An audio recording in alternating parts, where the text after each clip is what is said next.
নীরমহলের ভেতরের চিত্র দেখাচ্ছি। দেখুন এখানে পাল্ম গাছ, পাল্ম ট্রি এখানে আছে, পাইন গাছ এখানে খুব সুন্দর দেখতে লাগছে। এখানে আমরা নীরমহলে ঘুরতে এসেছি, আমার সাথে আমার বন্ধু এসেছে শিবরাজ। হাই শিব। হাই দাদা। এই পুরো চিত্রটা নীরমহলের দেখাচ্ছি। আর এখান থেকে নৌকা ঘাট থেকে ওইদিকে গিয়ে ঘাটে উঠতে হবে নীরমহল রুদ্রসাগরের উপর দিয়ে। আমাদের দেখা নীরমহল প্রায় শেষ, এখন আমরা চলে যাব। এখানে G20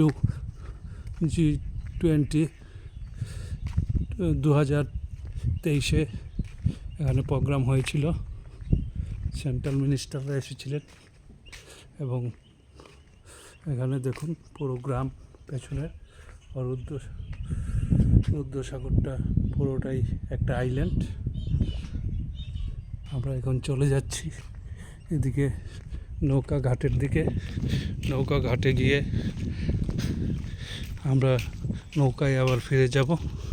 তার আগে দেখিয়ে দিচ্ছি পুরো ভিউটা নীরমহলের। আবারও নীরমহলের ভিউটা এখান থেকে, এখান হয়ে এই নীরমহল, এই পুরো ভিউ। আর এখানে নৌকাতে ওঠার সময় আমার ভিডিওটা এখানে শেষ করব। হ্যাঁ, এখানে হ্যালো দাদা, এখন তাহলে যাওয়া যায়? চলে যাই এখন। ঠিক আছে, আপনি তো হাতে টেনে নিয়ে যাবেন। ঠিক আছে, আপনার নামটা আবার বলে দিন। আমার নাম সঞ্জিত বর্মন। হ্যাঁ দাদা, সঞ্জিত বর্মনে খুব সাহায্য করেছে এবং অনেক কিছু নীরমহল সম্পর্কে বলেছে। সবাইকে নমস্কার, বাই বাই।